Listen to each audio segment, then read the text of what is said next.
cough, fever, or shortness of breath, stay home from work or school. Do not go to the ER or doctor's office without first calling the coronavirus hotline, and avoid all unnecessary out-of-state travel. Help prevent the spread of COVID-19. Serving all of the Four Corners, KSJE Farmington. Tune in for Philosophy Talk, the program that questions everything. Except your intelligence. Coming up, can speech kill? Unlike sticks and stones, words can't even hurt. So how can they kill? By creating climates that condone and encourage violence. Words don't kill. People do. Words can be a license to kill. Perhaps we should ban such words. Can speech kill? Next time on Philosophy Talk. Bricks and stone may break my bones, but talk don't bother me. Listen to Philosophy Talk today at noon on KSJE 90.9 FM, Farmington.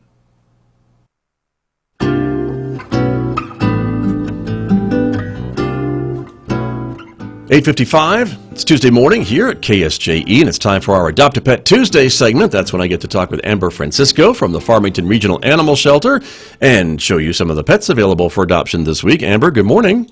Good morning, Scott. Thank you for being with us, and let's talk a little bit about, even though all this stuff is going on around us, you still have animals that need homes, right? We still do have some animals left in our building, and they still need their forever homes. And we are still adopting animals out. All right, well, very good. But it's a little bit different because it's kind of by appointment only, right?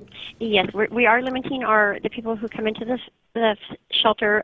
So we have to call and make an appointment to set up the time to come and meet the adoptable animals. All of our adult animals, dogs and cats, their adoption fee has been waived. So it's a free adoption during this time, but we still have several animals that still need to find their homes. All right. Well, let's talk a little bit about who you have on the list this week. And you told me that Kodiak is already found a home, which is awesome, right? Yes, Kodiak found a home yesterday afternoon, which is wonderful. That's terrific. And so Leroy is still available, though, right?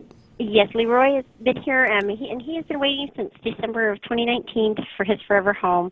And we can't figure out why. He's a very sweet, active young pit mix, about a 1-year-old. He loves to go out and run and play. So if you're looking for an exercise buddy, I know everybody's stuck at home and you got to get out and still get some exercise. So Leroy would help you out with that. Leroy could do it, right? He's right there, ready to go. Be your exercise partner, huh? Yes, he could be your exercise partner, get you out and about and get some fresh air, just you and your dog. There you go. Well, good. Okay, very good. And then the cats, let's talk about them. Denny is available too this week, right? What about Denny? Denny is a 2-year-old short-haired cat looking for her forever home. And she looks like almost like if you see her picture, she's almost like somebody painted up her nose with a paintbrush in white. She's very unique, she's the dark gray with unique white markings on her. Definitely. Yes, she loves to explore and cuddle.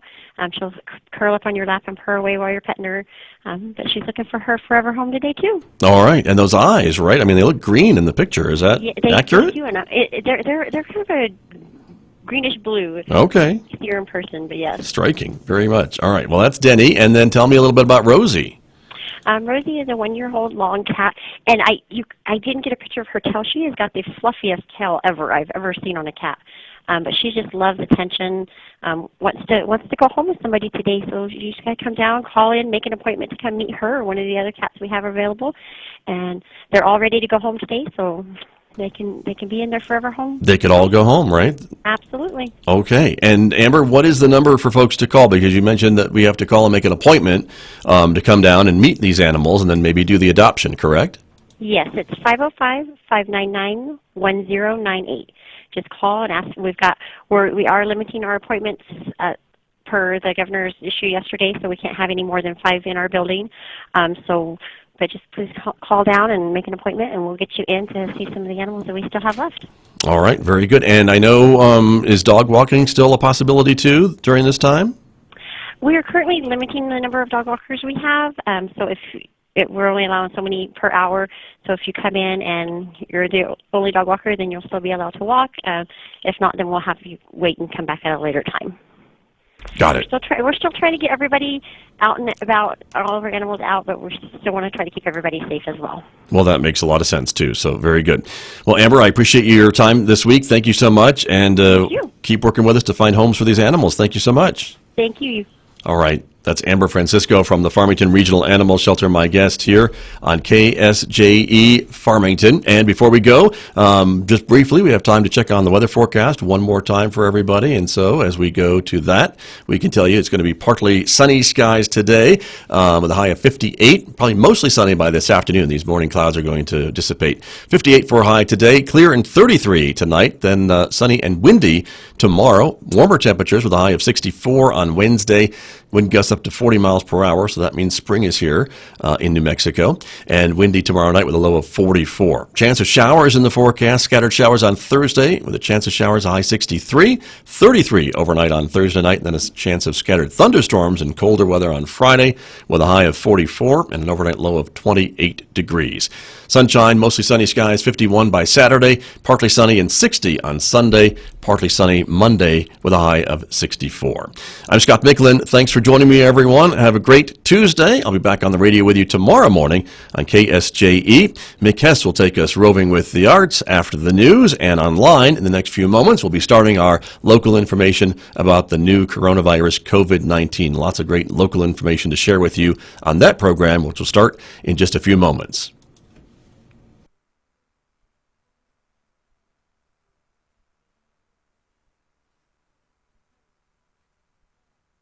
You're tuned to KSJE, Farmington, New Mexico.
Good morning, everyone. I'm Scott Micklin here again with Megan Cullup, and we are here with the local COVID-19 information program from KSJE. Good morning, Megan. Good morning. Thanks for having me back. I guess I passed. You did pass. Yes. You are the co-host, so, this is your gig. Yes. So we're glad to have you. And Thank you.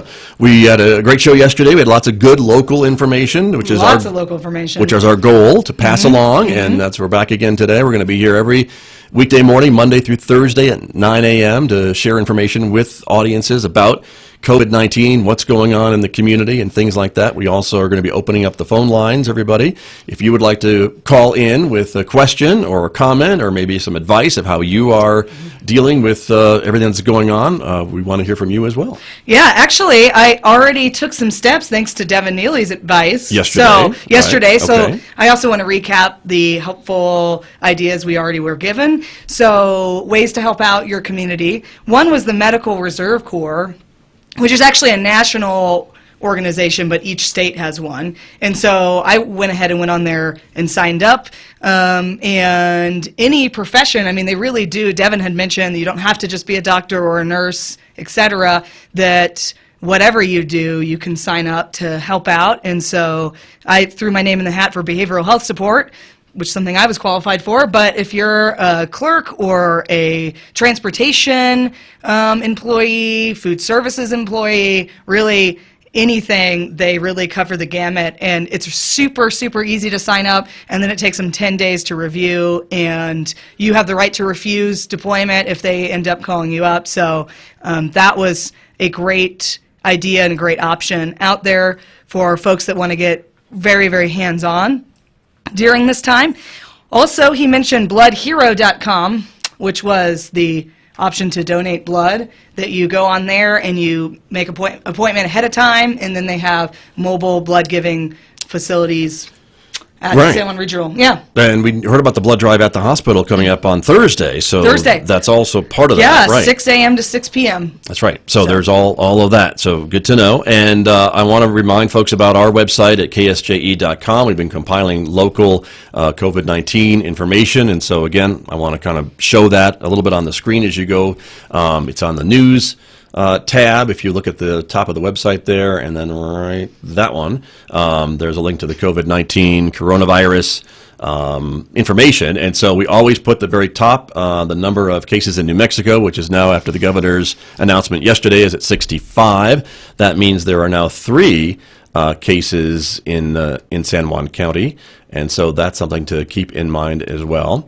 And so that looks like it was not updated. So right. Yeah.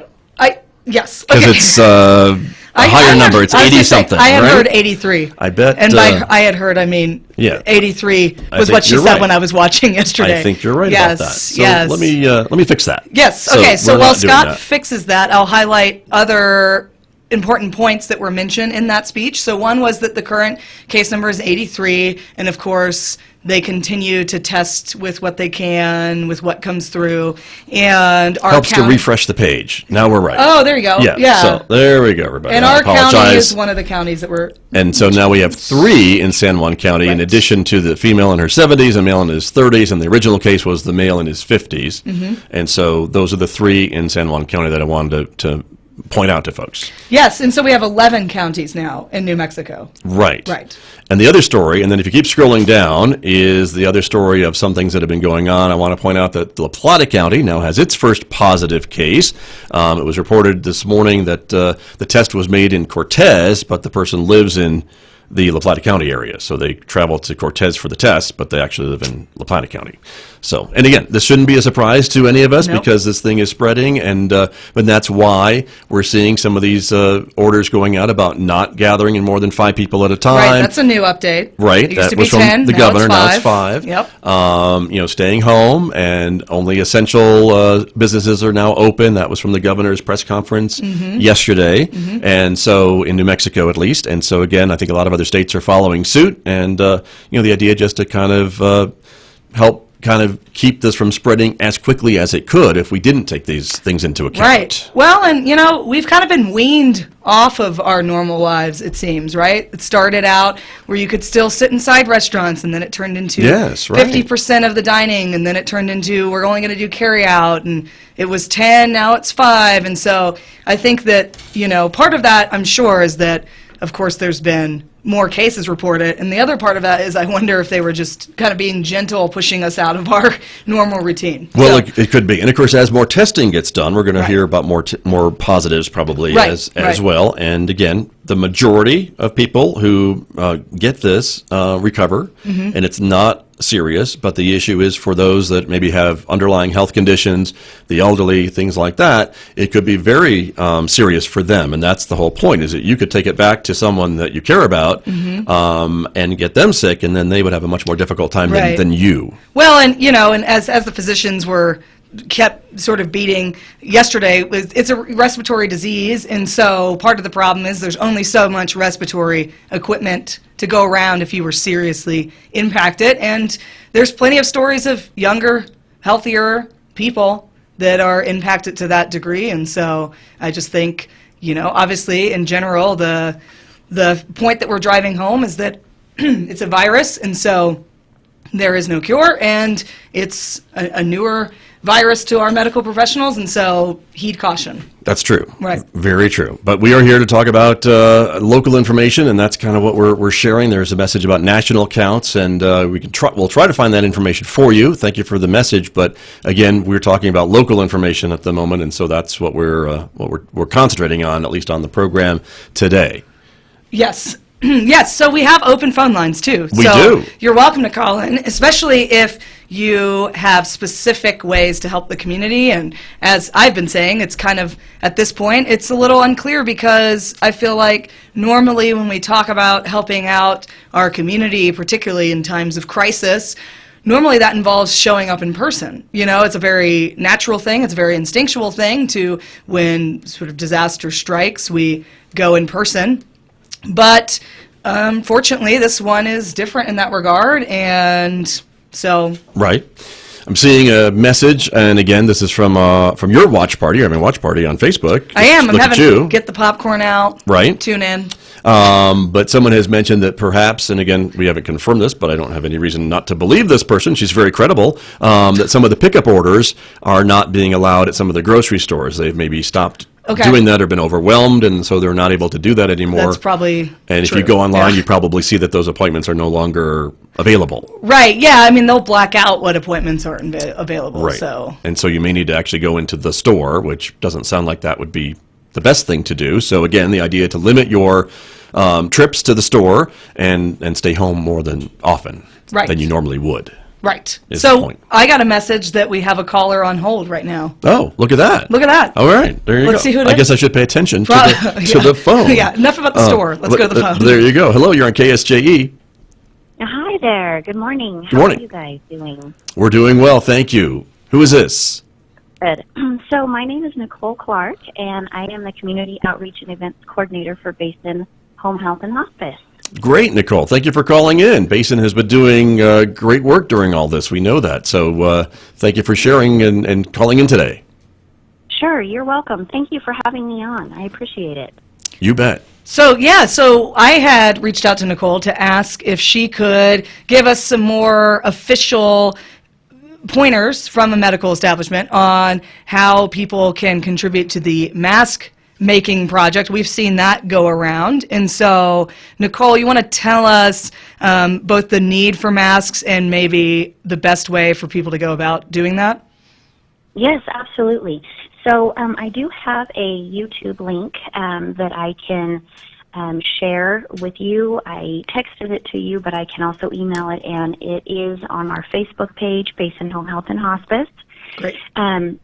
So, and first of all, what I want to say is the community has really stepped up and is showing a huge support to us. We have community members who are making us masks. So I just want to say, send out a huge shout out to them. And we are so appreciative of this. Farmington as a community and the outlying areas, whenever something happens like this, we all seem to come together, and we just really appreciate it. So we are partnering with Southwestern and Guardian, and between the three home health agencies, we see about 3,000 high-risk patients, patients that should be in nursing homes, but, they're not. They're at home. That is our goal, is to keep them home and comfortable in their happy place. And so that's why we send out our caregivers and our nursing staff and our physical therapists and our clinicians in order for them to be able to do that. And so, we serve a huge part of this community who honestly should be in a nursing home. However, they're not, and we can't lock them down like a nursing home can. Nursing homes locked their facilities down a couple of weeks ago. They're not allowing visitors, and we don't have that luxury because we have family in and out, and we, are caregivers. So these masks are vital in protecting our clinicians and our patients. Our clinicians have N95 masks, but these cloth masks they are wearing over the N95 masks, and then they are taking them off at the end of their shift and washing them just like they would their uniform, their scrubs, their gowns if they have to wear gowns. Great. So they're very important. Indeed. And so we're on your Facebook page right now, Nicole, for Basin Home Health and Hospice, and we see kind of the information that you've shared there, and you've got some drop-off locations? We do, yes. So 200 North Orchard is our main location they can be dropped off at, and then we are distributing them to Southwestern and Guardian as well. We're taking some over to them as we get them in. And, and we want to partner with the entire community. It's important for us to keep our patients out of the hospital so the hospital is not overrun. So we're partnering with them. We partner with first responders. Just as a community, it's important for us to all work together. Definitely. Very true. And I know we've been talking a little bit about maybe some folks who are trying to maybe manufacture some type of masks, or at least something that maybe the medical professionals maybe can't use, but maybe patients or others could use out of fabric or things like that. Is that still something that Basin's involved with? Well, yes, and that's what our patients, some of our patients and just people in the community, we've reached out to the community, and they're making the masks. There are patterns on YouTube that they can look up to on how to make them. There is a certain way to make them. Honestly, polyester is the best fabric to use, but we've had people make some out of cotton, flannel, because they're having trouble finding polyester. Elastic is in short supply, so people have started using hair ties. Just your elastic makes sense. Hair ties. Yeah. And that works too. People will you can use a ribbon. You can actually just sew the ribbon on and then make them, the strings long enough to tie them. So. Wow. I love that. People are getting really creative out there, huh? They are, yeah. And, the supplies are becoming in short demand, and that's what's, going to happen. But, yeah, people are resourceful. And like I said, we appreciate everybody that's helping us with this, because it is important to protect our clinicians, because if our clinicians get sick, then we can't take care of our patients, and then our patients go to the hospital. So, right. That's the domino effect. Very good point.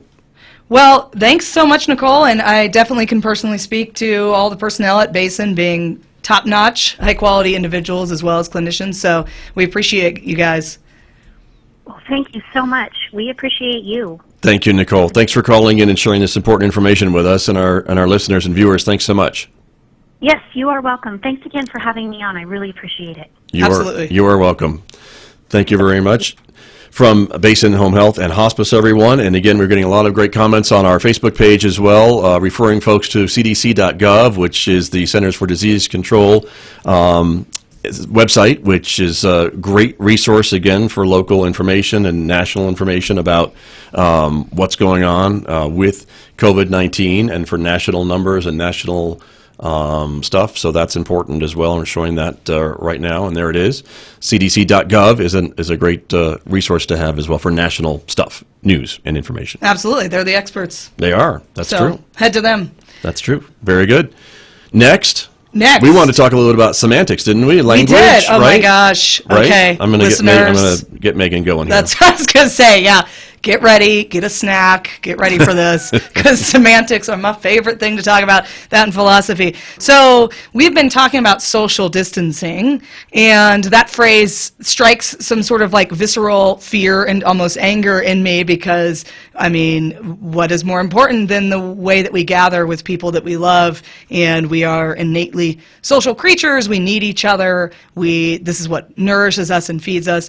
So social distancing has been the term that's been thrown around, and of course that means, like we've been saying, the staying at home, the keeping your at least 6 feet apart distance from one another, and all of that. But I think probably the best way to reframe this is physical distancing, right?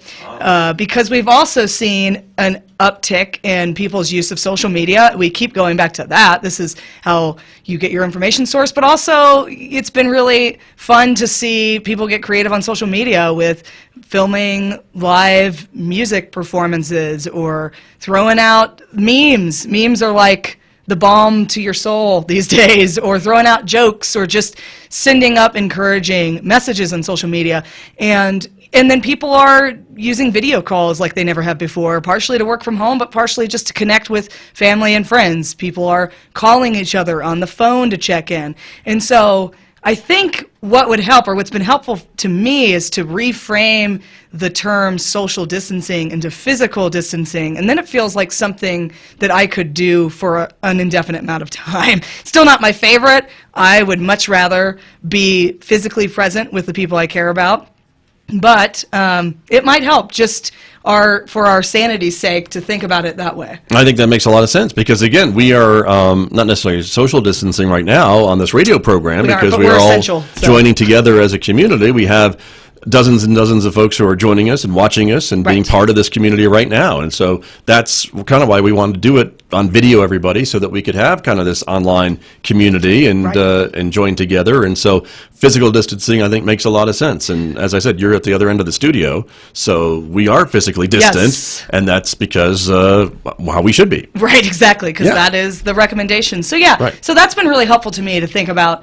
physical distancing over social distancing, for sure. I agree. So. And folks, if you want to call in and let us know how you are dealing with this physical distancing and with what the governor has said as of yesterday, do give us a call this morning. The number here is 566-3909.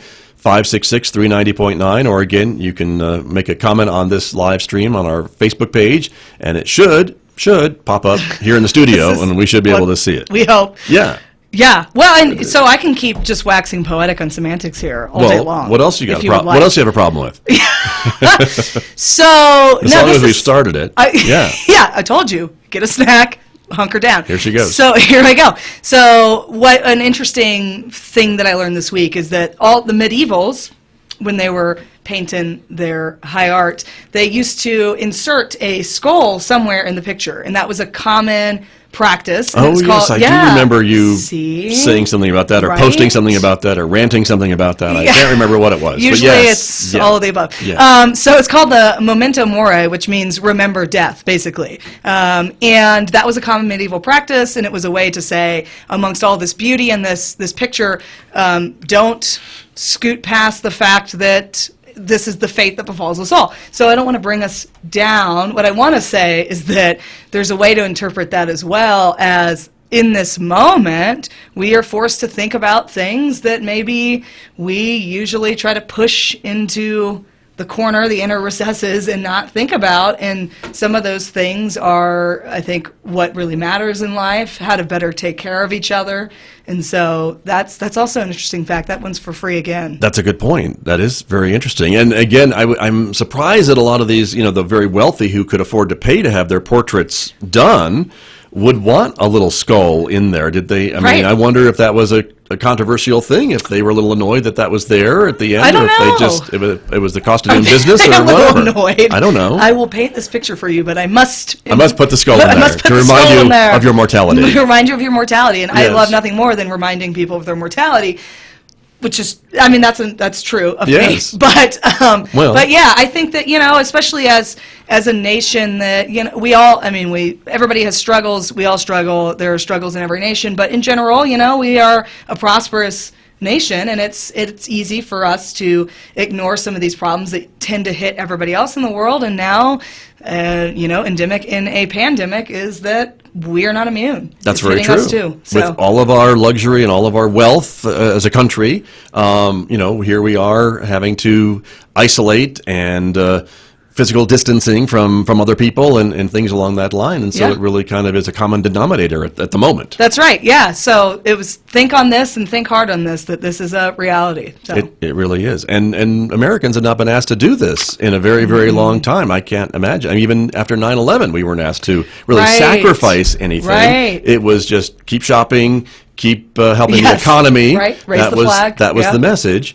And then you were a good American, and now it's a little bit of a different message to don't shop. You can't shop. Right. Stay home, and we need to get through this together, and here are the reasons why.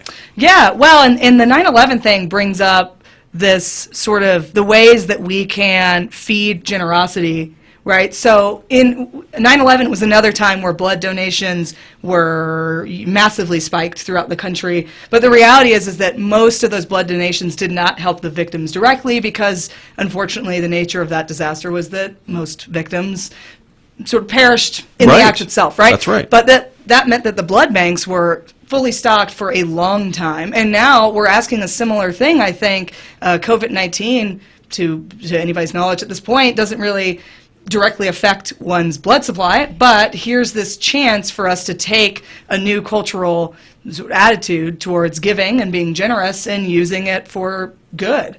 So I've been really inspired to see that generally that does happen when the nation suffers a crisis, and so let's use all of that for good. True, and reminding us a little bit about these first responders and our medical professionals, and again, as we talked about, Nicole mentioned from Basin Home Health and Hospice about the need for this protective gear and just how much of that stuff is used, not just in hospitals, but in places like Basin and other places where healthcare professionals are visiting and caring for individuals in their homes. They still need this protective equipment as well. They do, yeah. And I saw San Juan Regional Medical Center talking about these homemade masks as well. And they said, don't be offended if our physicians aren't wearing them. They need the official NP or 95 masks. But we're going to start passing these out to people that come into the emergency room. Obviously, it's no secret that regular accidents and diseases are going to continue to occur. It's not like every other problem is going to be put on hold just because we have this virus outbreak. That's right. And so you come in with a broken arm,